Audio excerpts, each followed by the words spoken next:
YSRCP party state joint secretary Mancha Nagamalleshwar మనతో పడుతున్నారు. Madam నమస్తే. మేడం నమస్తే సార్. మేడం ఎలా ఉన్నారు? బాగున్నాను సార్. కుటుంబ ప్రభుత్వ అధికారంకి వచ్చిన తర్వాత వచ్చిన 8 నెలల కాలంలో ఫస్ట్ మాతో ఇంటర్వ్యూ ఇచ్చారు. అప్పటికి ఇప్పుడు దాదాపు 18 నెలల కాలం అవుతుంది, అంటే 1 year అవుతుంది, 18 నెలల కాలం అవుతుంది. ఈ 18 నెలల కాలంలో అప్పటికిప్పుడు మీ జర్నీ ఎలా ఉంది? అంటే రాష్ట్రంలో కూటమి ప్రభుత్వం అధికారంకి వచ్చిన తర్వాత వైసీపీ పార్టీ నుంచి నాయకులు ఎవరు బయటకు వచ్చి స్పందించని పరిస్థితులు ఆ టైంలో కూడా మొట్టమొదటిగా మీడియా ముందుకు రావడం జరిగింది. మీరు వీడియోస్ చేశారు, మీడియాకి బలంగా వాయిస్ వినిపించారు.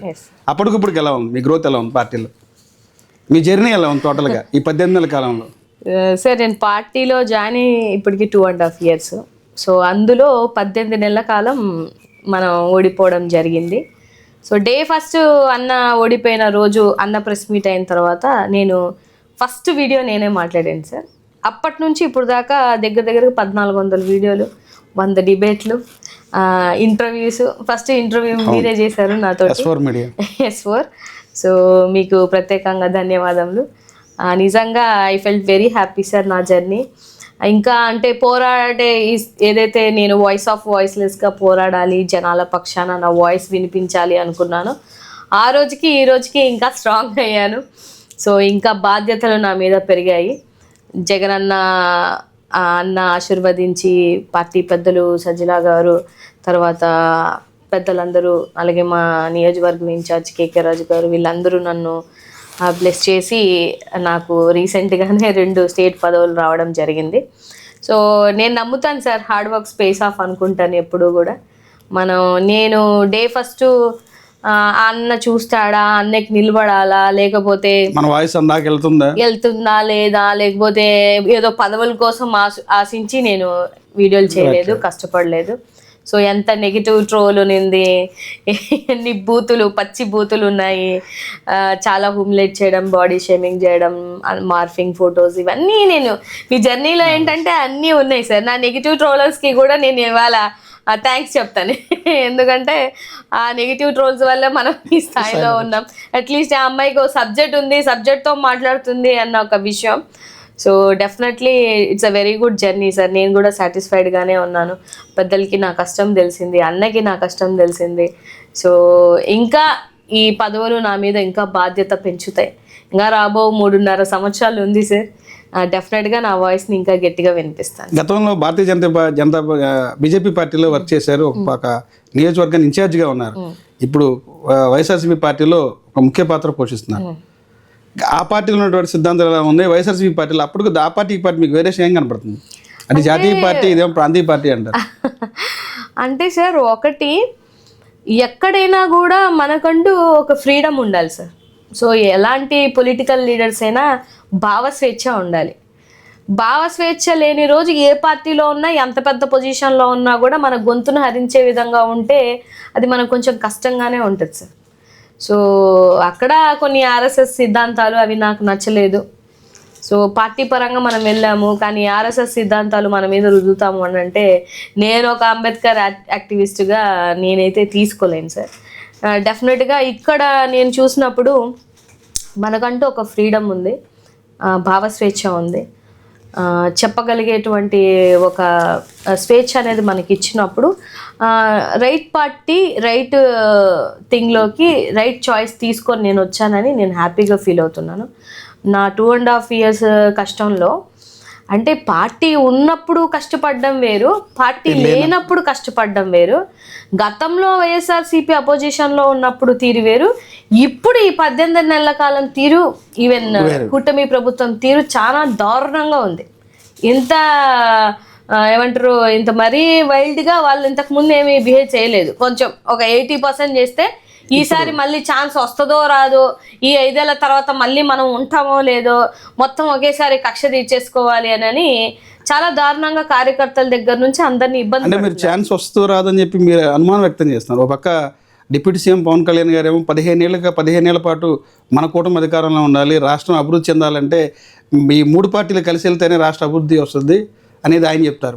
మరొక పార్టీ వచ్చే ఛాన్స్ లేదు, వైసీపీకి జగన్మోహన్ రెడ్డి వస్తా అని పగటి కళ్ళగా అంటారని చెప్పంటారు. నిజంగా జగన్మోహన్ రెడ్డి గారు చెప్పేది పగటి కళ్ళేనా, లేదంటే భవిష్యత్తు ఉందంటారా? సార్ ఇప్పుడు అంతకు ముందు కూడా గతంలో పవన్ కళ్యాణ్ నువ్వు రాలేవు అని జగన్మోహన్ రెడ్డి గారిని అన్నారు కదా. 2019లో వచ్చారు కదా, 151 వచ్చారా లేదా?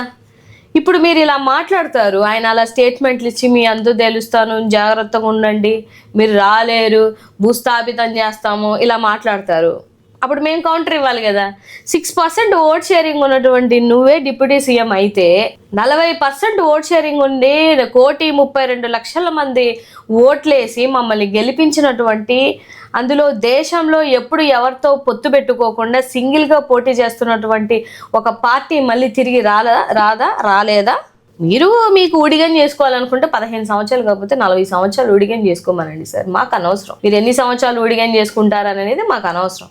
కానీ మా పార్టీ కోసం మాట్లాడుతున్నప్పుడు, ఒక డిప్యూటీ సీఎం పదవిలో ఉన్నప్పుడు, ఒక ఎక్స్ సీఎం కోసం మాట్లాడుతున్నప్పుడు కాస్త జాగ్రత్తగా మాట్లాడాలి. లేకపోతే ఇక్కడ నుంచి రీకౌంటర్లు వస్తాయి. మీరు కౌంటర్ ఇస్తారు, పోక్ చేస్తారు, మళ్ళీ తిరిగి పోక్ చేస్తే ఎళ్ళబ్బో దిబ్బమని ఏడుస్తారు.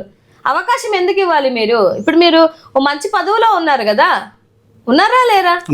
మరి మీరు అలాంటప్పుడు మీకు నచ్చినప్పుడు కూటమిలోకి వెళ్తారు, నచ్చలేనప్పుడు కూటమిని మళ్ళీ మీరే ధిక్కరించి మాట్లాడతారు, మళ్ళీ నచ్చి కావాలనుకున్నప్పుడు మీరే వెళ్తారు. ఎన్ని ఆయన నిందలు వేసాడండి. భవిష్యత్తులో మళ్ళీ ఏమైనా బయటకు వచ్చే అవకాశం ఉందంటారా పవన్ కళ్యాణ్ కూటమి నుంచి? ఏమో మరి, ఆయన ఆలోచన విధానం అంత స్ట్రాంగ్ గా మాట్లాడతాడు. 15 సంవత్సరాలు నాతో పాటు మీరందరూ మోయండ్రా కాడి అంటే, మోసేవాళ్ళు మోస్తారు, మోయలేని వాళ్ళు మోయరు. లేదు లోకేష్ బాబు గారిని ఏమైనా సీఎం చేస్తే పాపం ఇక్కడ ఈయన సీఎం అవుతాడని వాళ్ళు మనోభావాలు దెబ్బతిన్న వాళ్ళు ఆయనకి వెళ్ళి ఏమన్నా నాయనా మన కాపు సామాజిక వర్గాన్ని కాపాడు తండ్రి, లేకపోతే ఇది పరిస్థితి అని అనుకుంటే ఆయన బయటకు వస్తే రావచ్చేమో మేబీ. ఇప్పటికే పవన్ కళ్యాణ్ గారు గతంలో ఒక మాట అయితే చెప్పారు, ఎన్నికల ముందు జగన్ ని నగాపాతాలను తొక్కుతా అన్నారు, తొక్కేశారు అనేది జన సైనికులు చెప్తారు. మళ్ళా వచ్చే పరిస్థితి లేదు. 151 నుంచి 11కి మిమ్మల్ని అక్కడ కూర్చోబెట్టాము. భవిష్యత్తులో 11 పక్కన సింగిల్ డిజిట్ కి పరిమితం చేస్తారు పవన్ కళ్యాణ్ అనేది పదే చెప్తారు. నిజంగా వైసీపీకి 11 నుంచి సింగిల్ డిజిట్ వస్తుంటారు. కళలు కనమనండి, ప్రాబ్లం ఏం లేదు. 2 చోట్ల ఓడిపోయినటువంటి వ్యక్తిగా మీరు ఇవాళ 21, 22 సీట్లు వచ్చాయి. నేను మంచిదే, నేను పాజిటివ్ గానే చెప్తున్నాను. 100% స్ట్రైక్ రేట్ అని చెప్తారు పదే 100% స్ట్రైక్ రేట్. అదే అంటున్నాను. పోటీ చేసిన 22 సీట్లలో 22 గెలిచినండి. 100 మార్కులకి రాయమంటే ప్రశ్నాపత్రంలో నేను 22కే రాస్తాను. నేను అసలు మామూలుగా 22 అనేది పాస్ మార్కు కాదు. 175లో పాస్ మార్క్ ఎంత అండి? ఎంత? సరే మీరు ఏదో చెప్పారు, మాట్లాడారు, మీ మాటకి నేను పాజిటివ్గానే రెస్పాండ్ అవుతున్నా, నెగిటివ్గా ఏం అనట్లేదు. సో మీరు మమ్మల్ని అధపాతాళానికి తొక్కాలనే ఉద్దేశంతో వచ్చారు. సో మీ రాజకీయ లబ్ధుల కోసం వచ్చారు. మీరు ప్రజల పక్షాన పోరాడడానికి కాదనమాట అయితే. ఎందుకంటే ఇప్పుడు వరకు ఆయన ఎక్కడన్నా చూసారా? ఏ కస్టమర్ వస్తే ఎప్పుడన్నా వెళ్ళడం చూసారా? ఆయన తన సొంత నిధులతో ప్రజలకు సేవ చేస్తామని చెప్పి ఎక్కడ సొంత నిధులు? ఏం నిధులు తీశారు సార్? ఏం నిధులు తీశారు? రైతులకు చెక్కులు పంపిణీ చేశారంట, పేదవారికి ఇది చేశారని చెప్తున్నారు. ఏజెన్సీ ఏరియాలో కూడా సార్ అది ఎన్ఆర్ఐ ఫండ్ 1500 కోట్లు ఎంతో వాళ్ళ అకౌంట్ లో పెడితే దానికి లెక్క జమ చెప్పుకోవడం చేతగాక ఏ జిఎస్టీలు ఏవి పే చేయకుండా ఉంటే దాన్ని ఏదో ఒక విధంగా ఒక ఎన్జిఓ యాక్టివిటీ కింద తీర్చిదిద్దారు.